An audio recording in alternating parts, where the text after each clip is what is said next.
Falaria a respeito de ambiente de adoração. Só que o ambiente de adoração você já criou. O ambiente de adoração, vocês já foram muito felizes nessa primeira parte, e certamente Deus está muito alegre. O Espírito Santo de Deus está muito contente, porque quando você tem essa disposição de adorar, é do teu jeito. Ninguém fala de adoração gritando, pulando, correndo. Não é disso que a gente está falando, mas é da tua forma de adorar. Você não é obrigado a entrar por essas portas, gritar e bater palma. Pode fazer, a casa não vai. Mas você não é obrigado a gritar, a berrar. Você pode entrar aqui do seu jeitinho e prestar o seu culto de adoração a Deus e glorificar o nome dele, sem problema. O que não pode acontecer é você passar por aquelas portas e não adorar a Deus. O que não pode acontecer é você passar por aquelas portas e permitir que alguma coisa impeça a sua adoração ao Senhor. Porque hoje já foi falado aqui que pode ser o nosso último culto. E nós temos paulatinamente tocado neste assunto. Qual é o último culto nosso? É esse. Aí se não for esse, é terça. E se não for terça, é quarta lá no Vila Nova. E se não for, vamos. Então nós não podemos permitir, nós não podemos autorizar que nada nos atrapalhe de criar um ambiente de adoração. Esse texto foi o texto que introduziu o culto. Falado aqui, lá no verso 23, ele vai dizer: mas a hora vem, agora é que os verdadeiros adoradores adorarão o Pai em espírito e em verdade. Há uma observação importante que a gente já sabe desse texto, que se ele está procurando os verdadeiros, é porque existem os falsos. Mas tem uma questão que norteia esse texto que nós precisamos entender: é que Deus ele não está procurando adoração. Adoração ele tem. Isaías capítulo 6 vai dizer que os serafins, os anjos de fogo, estão voando ao entorno dele, estão dizendo: santo, santo, santo, santo, santo, santo é o Senhor. Então adoração ele tem. Agora ele procura aqueles que estão posicionados como verdadeiros adoradores. E eu me arrisco a dizer que nessa noite ele achou todo mundo na posição de verdadeiro adorador, se enchendo do Espírito, se alimentando e prestando a ele um culto que faz Satanás bater em retirada e nos dá força para ficar de pé. Então vamos para o próximo passo.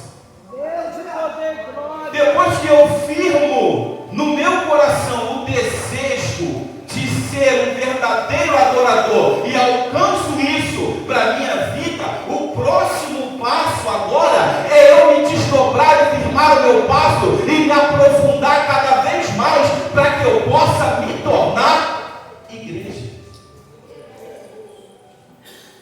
Para que eu possa me tornar não só igreja, mas igreja militante. Se eu já estou cheio de Deus, já estou cheio do Espírito Santo de Deus, a Bíblia diz que Deus é amor. Deus é Deus é amor. E amor funciona como? Quanto mais você dá, mais você tem.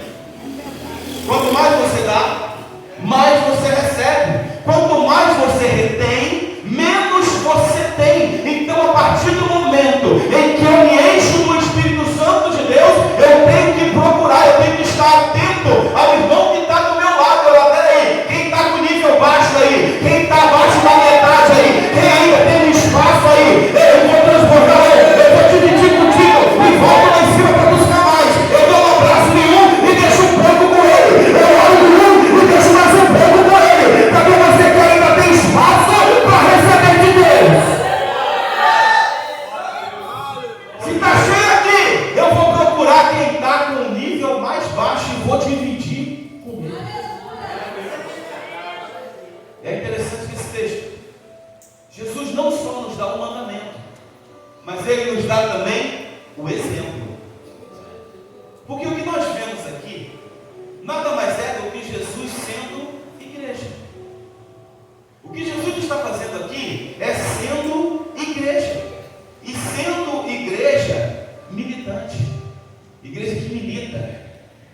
ele se envolve.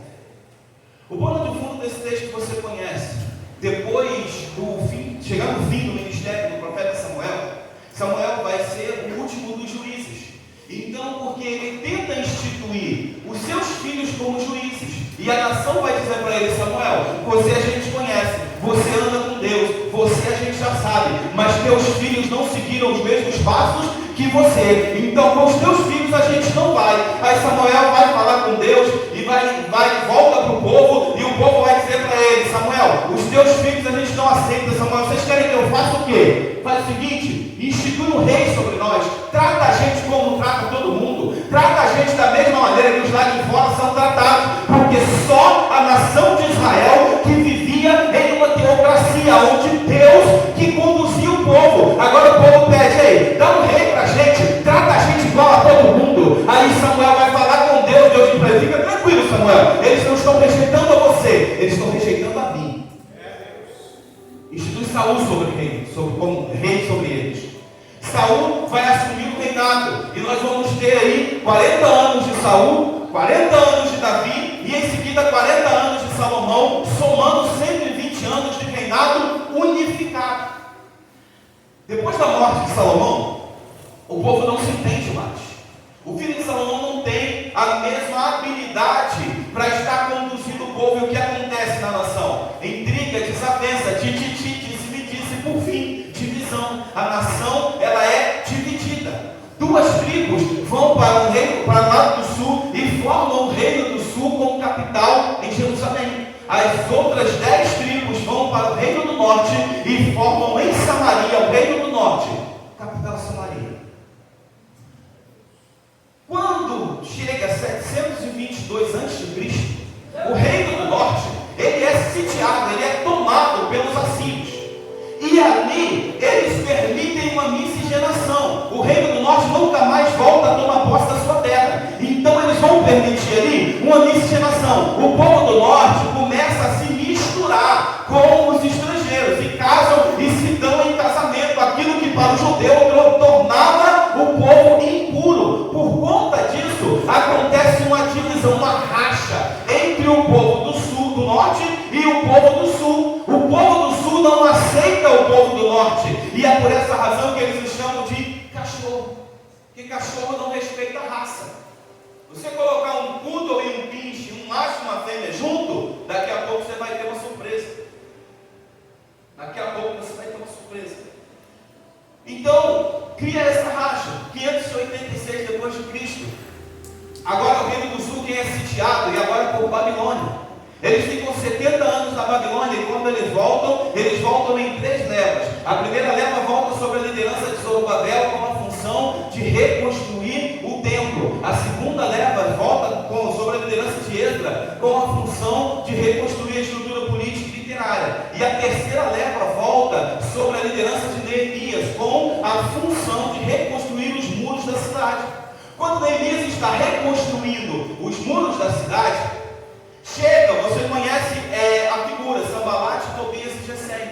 Eles chegam para querer participar também da reconstrução do muro, e Neemias não permite. Por quê? Porque eles são fruto daquela miscigenação do reino do norte. Aí ele vai dizer: olha, misturou aí, mas aqui não vai misturar não, aqui continua puro, aqui continua conforme Deus está querendo, o limite está aqui, daqui não passa.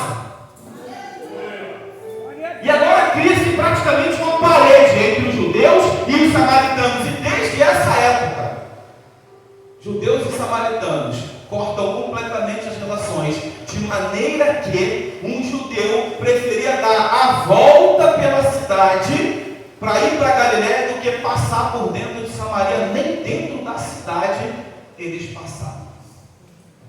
Aí vem Jesus.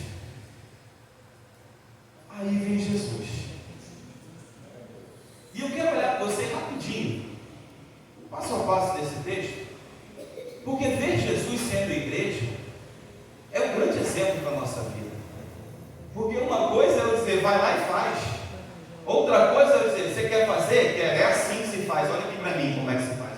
Olha aqui para mim como é que se faz. Olha para cá. É assim, é desse jeito. Está vendo? O caminho é esse aqui. E às vezes a gente chega aqui e vê a pessoa falando: não olha para mim não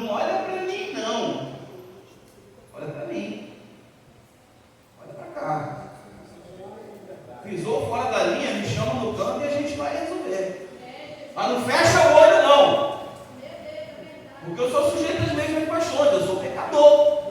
Mas olha para mim. Então Jesus vai nos dar o exemplo.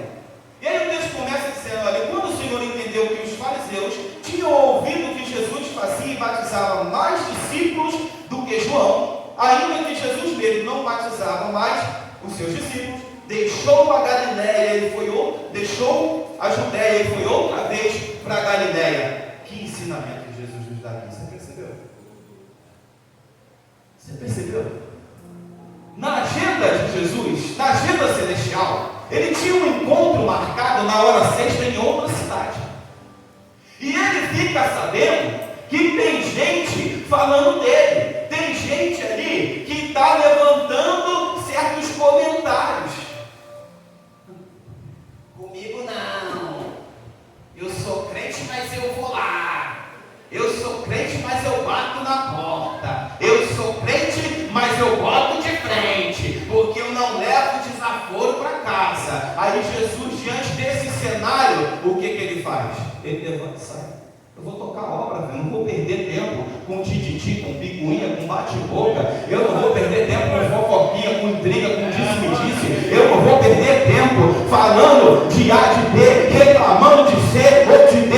Eu tenho uma missão que é maior do que o propósito. Então eu vou lá e vou cumprir a missão que eu tenho no meu coração. Não vou parar para bater boca, não. Os fariseus daqui a pouco atravessam o meu caminho e na hora certa eu resolvo com eles. Mas a prioridade é o peixe que está fora d'água. O que não pode acontecer é querer ser igreja e passar mais tempo tratando do pescador do que lá fora pescando. Passar mais tempo cuidando de quem devia sair para pescar do que estar lá fora trazendo peixe para ser tratado aqui dentro. Jesus olha e diz, o pescador que se resolva, eu vou atrás do peixe que está fora d'água.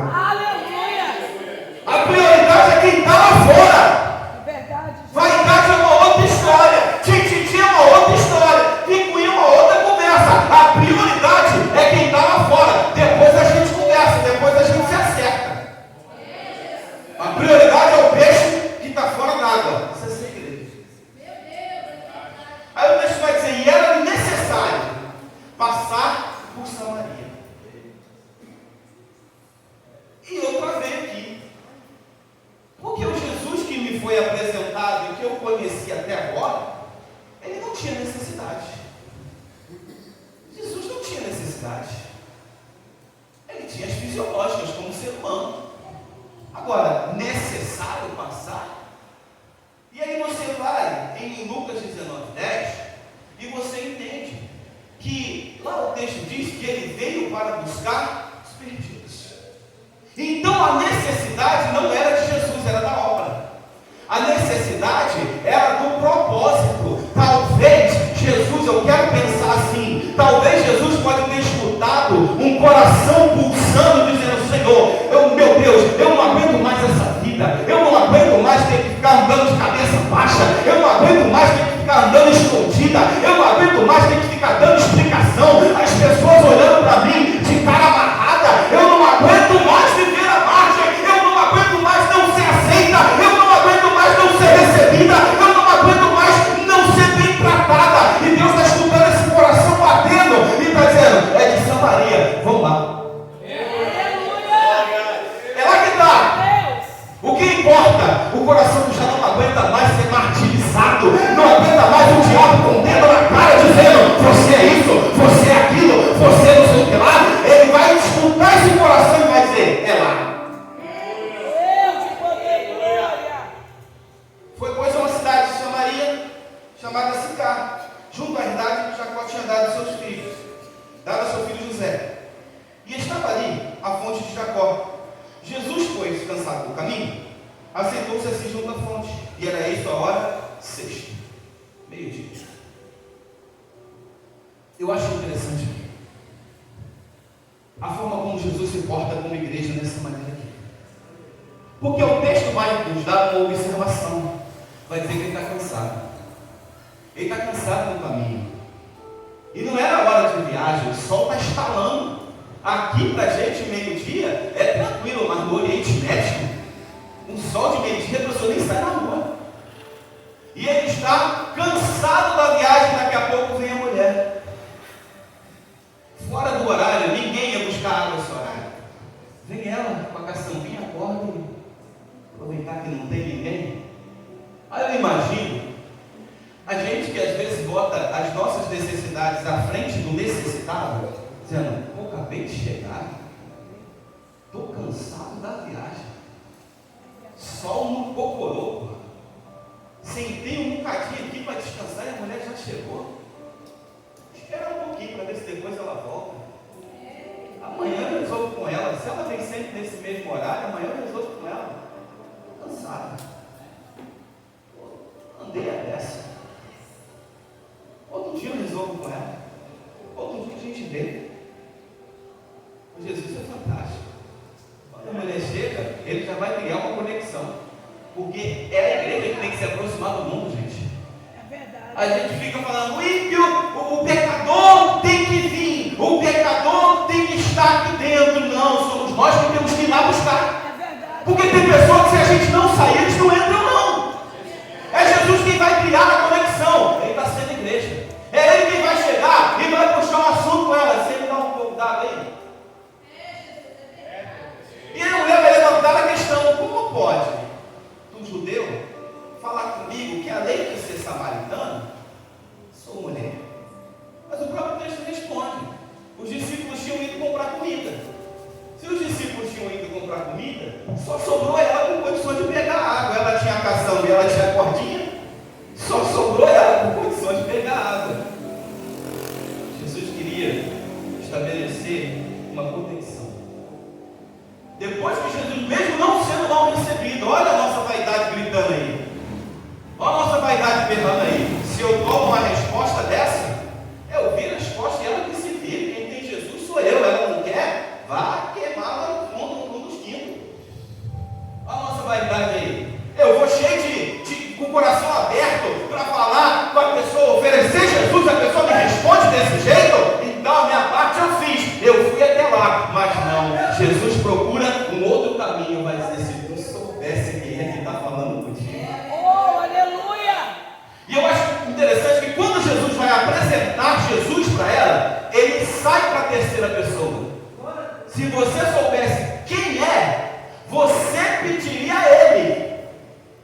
Olha só, Jesus nos dando o exemplo de que a igreja tem que falar de quem? Do pecado do irmão, do vizinho que arruma tumulto, do irmão que caiu, da irmã que está com o sapato manchado. A igreja tem que falar da atitude do ministério, do líder do departamento. Jesus está mostrando aqui que a igreja tem que falar de Jesus. Ele, quando está sendo igreja, ele sai para a terceira pessoa e vai dizer: olha, tem um que se tu souber quem ele é, a hora que tu conhecer, tu não vai reclamar dele estar falando contigo, você não vai se chatear, você vai pedir a ele. Glória a Deus! Se tu soubesse. E ela vai pegar Jesus e colocar Jesus ao nível dos patriarcas. Vai dizer: é tu maior do que Jacó? Tem um patamar legalzinho, né? Nível ali dos patriarcas, tem um patamar legalzinho. É tu maior do que Jacó? Aí Jesus vai dizer, aqui eu já vi Jesus vai assim: para de relutar, meu irmão. Para de tentar arrumar saída, meu irmão. Para de querer escapar, meu irmão. Já pegou. A palavra já entrou no seu coração. Não está se batendo não, que não dá choque não. A palavra não dói não. Já entrou, minha irmã. Para de ficar tentando se esquivar e tentando fugir, porque a graça de Deus já te alcançou. E daqui você só sai transformado e liberta. Deus de poder e glória! Qualquer que beba desta água tornará a ter sede, mas a água que eu tenho nunca mais tornará a ter sede. É verdade, Jesus. Agora vem uma coisa interessante aqui, que eu senti uma nota de 100 aqui. Agora vem uma coisa aqui que é interessante. uma coisa interessante aqui. Que ela vai dizer assim, olha, disse a mulher, verso 15, dá-me dessa água, para que eu não tenha sede, e não venha aqui tirá-la. Sabe o que está acontecendo aqui? Jesus está com seu anzolzinho. Nós que somos pescadores sabemos bem do que eu estou falando. Aí você dá aquela puxadinha assim, aí ele dá uma piscadinha. Aí daqui a pouco dá uma entortadinha no anzol e você sente a linha afundando. Você já sabe o que? Tá na linha. Tá no anzol. Peguei. Agora não foge mais. E ele começa devagarzinho com o mulinete, ó, puxando. Eu acho interessante aqui é que enquanto ela não se rende, Jesus não entra no tratamento. Enquanto ela não se rende, Jesus se ocupa em apresentar o plano de salvação, em apresentar a Jesus. Enquanto ela não se rende, ele não começa a tratar, ele continua ali apresentando a Jesus e falando das maravilhas que Deus é capaz de fazer. Depois que ela se rende, aí ele começa a defesa. Vai buscar o teu marido. Aleluia. Tem um momento que a gente não pode perder. Não pode perder. Quando você pesca um peixe, nós que somos pescadores sabemos disso. Deus eterno, aleluia. Existem duas coisas que você não pode fazer. Você não pode limpar o peixe antes de você pegar. Não tem como. Dentro d'água ele vai, sair voado e você não vai conseguir limpar. E você também não pode pegar o peixe e guardar no congelador para limpar depois. Porque aquela escama do peixe, ela é um isolante térmico. Então se você pega do mar e joga direto no freezer, até a temperatura vencer a escama, as vísceras do peixe já estragaram. Então mesmo dentro do congelador, se não está limpo, o peixe apodrece. Você tem o momento exato, tirou da água, não bota no congelador não, limpa logo. Nada tipo assim, já peguei, estou cansado, agora deixa quieto, amanhã a gente conversa. Não, ele está cansado da viagem, está com o sol de meio-dia na cabeça, está na iminência dos discípulos chegarem, e vê ele conversando com uma que além de mulher é samaritana, mas ali mesmo ele já começa a limpeza. Vai buscar o teu marido. Irmãos, Deus de eu sou poder. repetitivo e não canso de trazer isso à nossa memória. Deus não trata com aquilo que a gente parece ser. Deus não trata com aquilo que a gente parece ser. Pedro diz, Senhor, eu vou contigo até o final. Os outros podem desistir e fugir, mas eu vou contigo até o final. Jesus olha e diz, Pedro, isso é o que você parece ser, Pedro. Tu sabe o que realmente você é. Quando a coisa apertar, o galo, antes do galo cantar, tu vai me negar 3 vezes. Não adianta a gente ficar querendo contar história, porque ele não trata com aquilo que a gente parece ser. Aleluia. Moisés, tira a sandália dos teus pés. Parece egípcio, mas é hebreu. Não tem problema se aquilo que a gente de fato é for uma coisa feia. Deus prefere a feiura da verdade Meu Deus. que a dor da mentira. Jesus. É melhor você apresentar para ele tudo aquilo que você é, mesmo sendo podre, porque ele tem poder para resgatar e transformar, do que você querer ficar escondendo o pecado dele e ele olhando e dizendo, está caminhando, mas não é nada disso. No final das contas eu vou separar para o outro lado, porque não é de verdade, porque é fachada. É Jesus. Meu Deus. É melhor se derramar na presença dele e colocar toda a nossa podridão para fora, do que ficar tentando contar história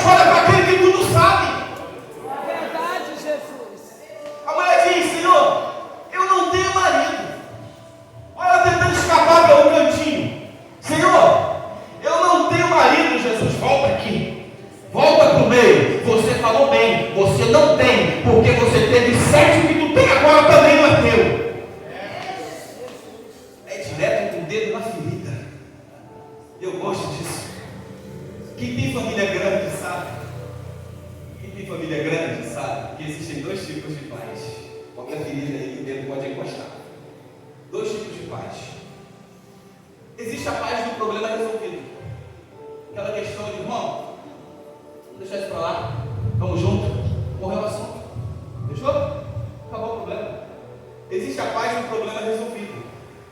E existe a paz do problema ignorado. Você não fala comigo, eu não falo com você. Se eu souber que tu está, eu não vou. Se você souber que eu estou, você não vai. E a gente segue. Não se esbarra, não bate de frente, não trata o problema, mas também não tem conflito. Aí vem aquele grande dia, e aí o anjo vem para pegar, para levar para os altos céus, e puxa assim, vai, pega mais um anjo aqui comigo. O homem é pequenininho, mas não está dando para levar. Aí o anjo vai e diz, tem peso demais aí dentro. Está carregando mágoa que não deveria carregar. Está carregando sentimento que não deveria carregar. Está alimentando coisa que já era para ter se livrado e está deixando por baixo dos panos. O que Jesus está dizendo aqui, se tem problema, vamos para dentro, vamos partir para cima. Está ruim, vamos parar para acertar. Ele podia ter deixado a mulher embora e resolver depois. Ele podia nem ter ido em Samaria, mas ele olha e fala assim, ei, eu vou deixar essa mágoa perdurar, eu vou lá na ferida e vou meter o dedão, que se tiver inflamado vai gritar, e se gritar, a gente trata a ferida. Se eu não tenho marido, não pega, vamos tratar esse problema. Quando ela sai anunciando que ela encontrou um profeta. Já deu uma subida de nível. Uma subida de nível. Isso é Jesus sendo igreja. Isso é Jesus mostrando pra gente o que é ser igreja. Meu Deus. Eu tenho a opção de perder tempo com o fariseu ou ir atender o necessitado. Eu vou atender o necessitado. Eu tenho a opção de deixar para depois porque está cansado, ou dar prioridade ao peixe que está fora d'água. Eu vou dar prioridade ao peixe que está fora d'água. Eu tenho a opção de fazer vista grossa, já que ninguém está tocando no assunto, deixar isso para lá, ou eu tenho a opção de partir para cima do problema e botar isso para fora antes daquele grande dia. Eu vou partir para cima. A gente vai tratar o problema. Porque tem coisas que você não pode carregar dentro de você. Você é a igreja do Senhor. Existem coisas que não podem ter, porque você é a igreja do Senhor. O que é isso aqui? Deus de É poder. Jesus Aleluia. sendo igreja. E mostrando para nós que já que nós criamos um ambiente de adoração, igual nós criamos aqui nessa primeira parte do culto, o próximo passo agora é a gente se posicionar com o propósito de ser igreja. E nós temos que ser igreja. Não é enquanto eu estou com disposição. Nós temos que ser igreja, não é até que eu queira aturar o irmão, não é até que eu não me canse, não é ser igreja até que eu atue o outro, não é ser igreja até que eu ainda tenha paciência para fazer, mas nós temos que ser igreja até que ele venha. Aleluia. Essa é a data que você tem que ter marcada no seu coração, não importa o dia, não importa a hora, você tem que estar posicionado até que ele venha. Porque se você estiver posicionado, acabar o seu tempo aqui na terra, e ele não quer, você vai ter construído uma história na presença dele. E isso vai garantir que mesmo que ele não tenha vindo, você vai. Aleluia. Então eu sou a igreja até o último minuto. E se ele não vier, eu vou. Se ele não vier, você vai. Porque não pode estar fora da posição. Eu brinquei com os jovens hoje de manhã, falei com eles que o arrebatamento é como uma foto. Sabe que a gente se prepara para a foto, faz pose e tal, né? Agora eu descobri, tem uma paradinha de lado assim, que dá uma ajudada, né, na estética. Né? A gente se posiciona para a foto, né? Enquanto a pessoa não bate, a gente não se mexe, não é isso? Depois que a pessoa bate, a pessoa faz assim, a gente... O arrebatamento vai ser isso. É um flash de uma foto que é tirada e vai levar todos aqueles que estiverem na posição. Todos aqueles que estiverem posicionados na hora que o flash, o problema é que a gente não sabe quando a foto vai ser batida. Então nós temos que construir uma vida posicionados na presença do Senhor. Porque aí sim, se acabar o teu tempo e ele não vier, com certeza você vai.